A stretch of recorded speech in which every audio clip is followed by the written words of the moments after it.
What's going on? Kellyanne, why do you think, what was your staying power in this White House versus the others? why do you think you've been around and stayed around so much, do you think? Well, I am undaunted and unindicted. That helps. But, I've always known that I'm a staffer, not a principal. And the principals for whom I work, particularly the president, really accept and expect dissenting viewpoints, diversities of background, and I've always appreciated the fact that even when I lost the policy debate, one comes into mind in the cabinet room actually, particularly lost the policy debate, I know the president heard me, and I know he consults us, he confides in us, he's always made sure that women are on equal footing with the men. Didn't say so, or didn't put it in a handbook, but meant it. And that's meant a great deal to me because that's not always been the case in my career, and that's not always been the case here by other people. I think the staying power is also that I have a good balance in my life. Being a mother has always come first. So when you see me here in the mornings, that's after 4 kids have gotten to school, 2 dogs are fed and walked. My mom who lives with us is disabled, is taken care of, and so when I come here, all that's already done, so it gives me great perspective. And also, I think in Washington, because I went to college here and law school here and started my business here, I was here for 20 years and then left for 11 and came back. I learned earlier in my first time in Washington that people can overestimate how much you can or should get done by this Friday. We all do that.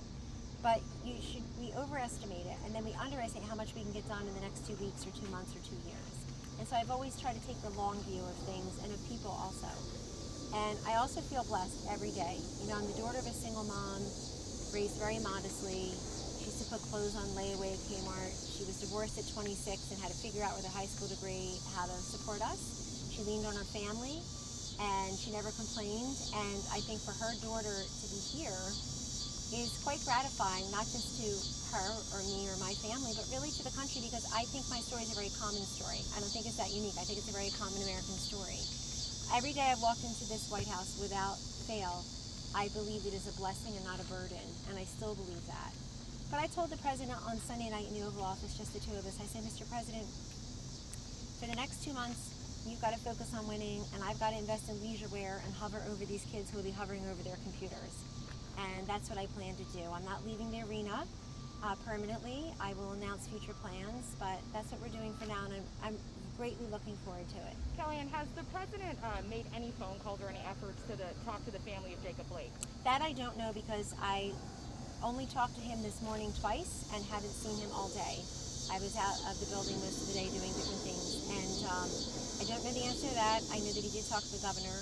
And I was really moved by Jacob Blake's mother saying what we've also heard from the families of George Floyd and Rayshard Brooks, which is essentially, please don't be violent. If you want to protest, please be peaceful. Have you watched the video? It's a very powerful message from these families. Pardon me? Have you watched the video of the shooting? I have not watched the video of the shooting. I've watched what's public. I don't know what else there is, but I've watched what's publicly available, yes. Will the Vice President address this matter tonight during his speech? I haven't seen his remarks recently. But obviously that is the news of the day, and this is why the president was on the phone with the governor, and I think has talked to the mayor or has been in touch with them, and why we're all very concerned, I hope, that this is getting out of hand in many places for many reasons by many people, right, left, and center, that we are so far past peaceful protesting. I'm glad Joe Biden finally weighed in. I have no idea why what is right in front of us in major cities, it's been going on for months and months, Jonathan, was conspicuous by his absence at Joe Biden's convention and in his own speech. It was good to hear him because I don't think public safety is a partisan issue. And it really is something that, frankly, Joe Biden should go to Wisconsin, but Democratic nominees don't. The last Democratic nominee for president to go to Wisconsin was in 2012. That's a long time ago. So maybe he will go, but it was good for him to actually pipe in from his beach house today that he also is concerned and doesn't believe in violence. But we've got people saying defund the police. We've got people disagreeing with the 86% of people surveyed by Gallup that said, I want the same or increased police presence in my area, and that included 83% of Hispanic Americans and 81% of African Americans who were surveyed. So that's good. It's good that Joe Biden has said he doesn't want to defund the police, but I think we just got to find ways, the way the First Lady said last night, to come together. I hear a lot of talk about let's unify, and then boom, just Donald Trump, Donald Trump, Donald Trump, all the attacks at the convention last week. So if we truly want to unify, let's do that. But this doesn't seem like a very productive way to do that. Kellyanne, one more. can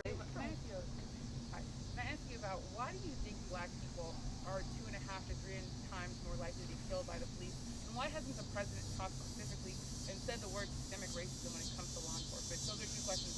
The first one would be, why are African Americans more likely to be killed by the police? Well, I've seen all the reports. You can read the same reports I've seen, but I will tell you that I'm concerned whenever an innocent life is lost. And But why is that fact true? pardon me, Why is that fact true? Why are African Americans you'd have to ask you would have to ask law enforcement why that's true, or you'd have to ask activist groups who have put together the data. I'm not here to answer that question because I don't have a factual answer for you. What I can tell you is I'm concerned anytime an innocent life is lost. And I'm the first person that I know of to stand behind this White House or here and say that George Floyd was murdered. That's my conclusion. I don't really care if anybody disagrees or anybody agrees, frankly. That's my conclusion based on what I saw.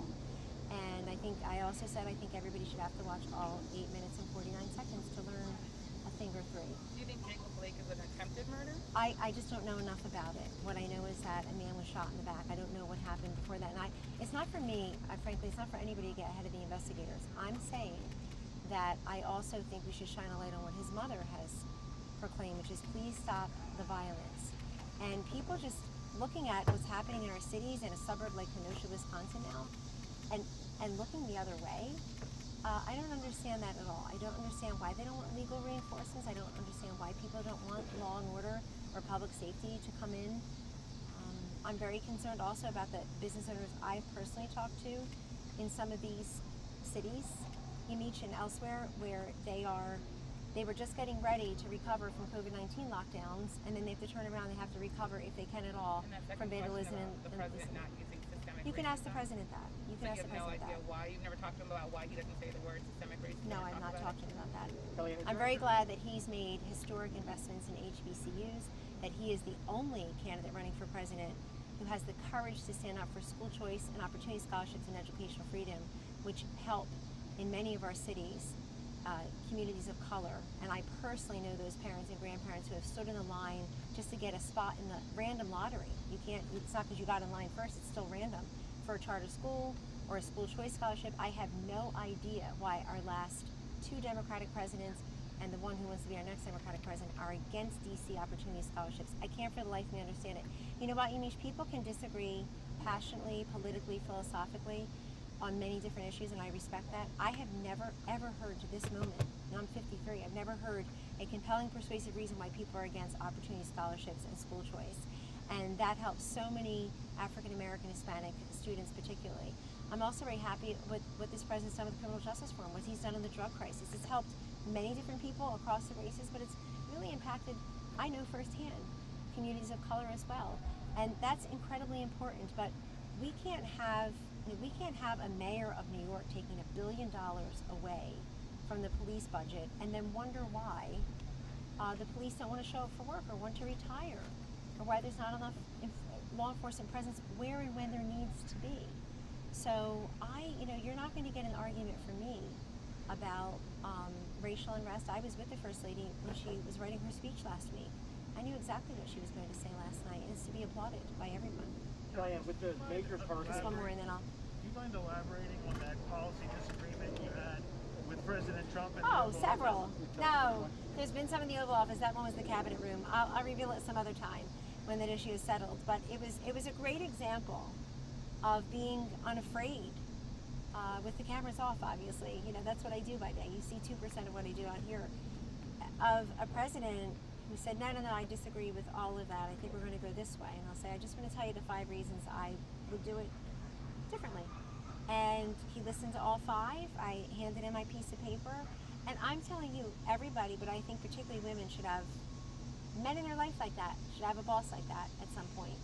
Also, when people have come at me, I'm not saying anybody here in your outlets, but when people have come really hard at me and other women in this administration, he has stood by us.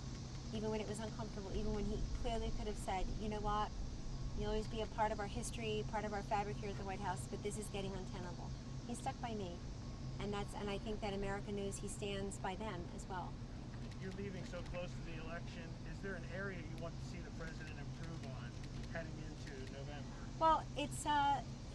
we talked about the time the other night too, and I said to the president, "You're really well positioned for re-election. You're really well positioned in this White House as well." And I feel that way, and I haven't always felt that way, and he knows that too. So that's I think he's well positioned. I think a week from now, the polls are going to show him ahead in some key states, and I'm not sure the other campaign is going to be able to adjust in time because they seem to have one gear, one note, one speed, and one volume. Sorry, you're rolling your eyes. You need to ask me something? I'm sorry? Did you want to ask me something? No. Okay. The teenager that was arrested from Illinois that traveled to Kenosha, he took up arms, and he was reportedly at a Trump event in Des Moines earlier this year. Is there any concern that people like him, these militias that are going out to defend businesses, become associated with the Trump campaign and the president? No, only for those who want to do that. We're not responsible for the private conduct of people who go to rallies any more than, and I can line them up because I got them all written down, type somewhere, all the crazy people who have been involved with the Obama-Biden campaigns or other things. So we're not going to do that.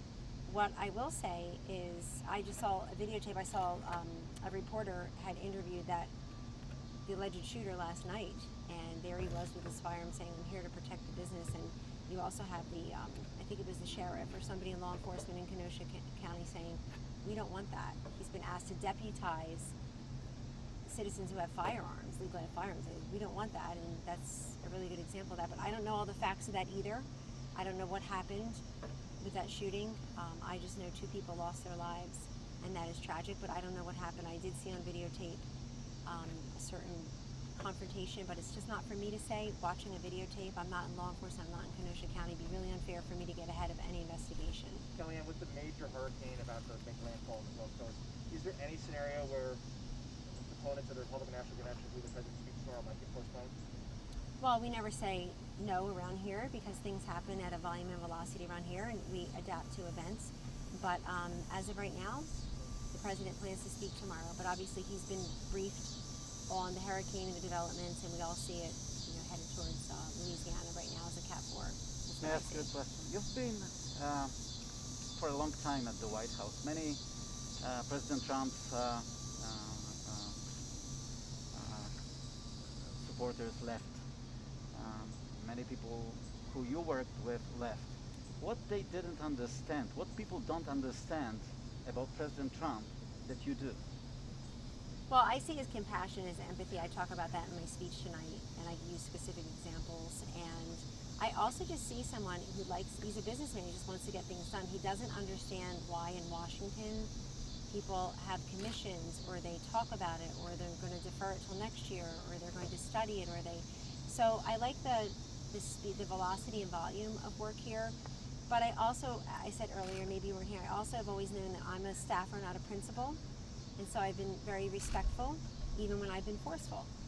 And even when I have sometimes been even more than forceful, privately. But I also, you have to come in here and realize that you are serving the public. And it took me a couple months to truly understand and appreciate that, because I entered public service literally on my 50th birthday. So it wasn't even that I was rusty, I was just a complete novice. And in learning what the difference of public service is versus, in the private sector, I said in my statement that I released to the world on Sunday, it can be very meaningful and consequential. And that's been reaffirmed every day when I walked in here. I feel like we are helping people, and if I can be a tiny little molecule that's doing that day by day by day, that's very gratifying. I walked away from a gold mine mountain of life-changing money to come here, and I announced that I was coming here on December 22nd, 2016, not very soon after the election. It took weeks, and that was mainly because of my children and their ages, and that was also because I like looking at the gold mine of money and all the opportunities that were there. But I have not regretted a single day that I chose to come here. We moved here as a family, and I have not regretted because I see the value of public service. And for all the people who like to say on cable TV, history will judge, history will judge. History will look at the accomplishments of the administration a long time from now. History's not on the cable TV segment, it's actually in the Smithsonian or the archives and other places. But they will see the accomplishments that were done here on behalf of the American people, and those who were here will be tiny parts of that. But I tell young people all the time, I get asked by young women, I get asked by young men and women, And I tell them all the time that be willing to hear the word no more than you say it. You know, if you just don't want to be involved, don't want to engage, that's problematic. People can't rely upon you. They won't ask a third time. But you have to accept rejection. You have to accept the word no. You have to accept defeat sometimes and setbacks and criticism. And also, I tell young people particularly, if you can fit public service into your career at some point, do it. It's definitely worth it. It's very valuable. And I've loved it. And I've learned a great deal being here. But it's a beautiful country of amazing people. And we have much more in common than we have different. I think the biggest divide in this country that doesn't get enough coverage are the people who live mostly online and the people who live mostly offline. And I would encourage them to live offline a little bit more. Kellyanne, one last question before you go. We're seeing the gates around the White House go up. What is the White House anticipating? Is this in response to what is happening in Wisconsin or the march that's happening on Friday? I don't want to talk about anything that the Secret Service may be doing here. That would never be my, thing. I just know that the president has many people coming here tomorrow in anticipation of his address. But whatever Secret Service or the Metropolitan Police Department are doing, the Park Police, I'm not aware of it, and I would not discuss it if I were. Could you confirm that something like 1,000 to 1,500 people are expected in the Rose Garden? You might have already said this, but It's the North Lawn. I'm sorry, it's the South Lawn. Excuse me, South Lawn. Yeah. Yes. Do you expect 1,000 to 1,500 people? I've heard that, but I'm not really sure what the final numbers are. That's the RNC. Will they all be coronavirus tested? Yes, absolutely. And We will can't they be here be without it. social Pardon me? distancing? Will they be social distancing? I wearing haven't masks? looked at the seating arrangements at all. In fact, when I was out there, the lawn was empty, so And masks or no masks? I have no idea. But they're all COVID tested. They can't be there. Anybody else? Well, thank you. Night 3 coming up. VP. Awesome. Take care, everyone. Is this your outfit for the? This is your outfit for the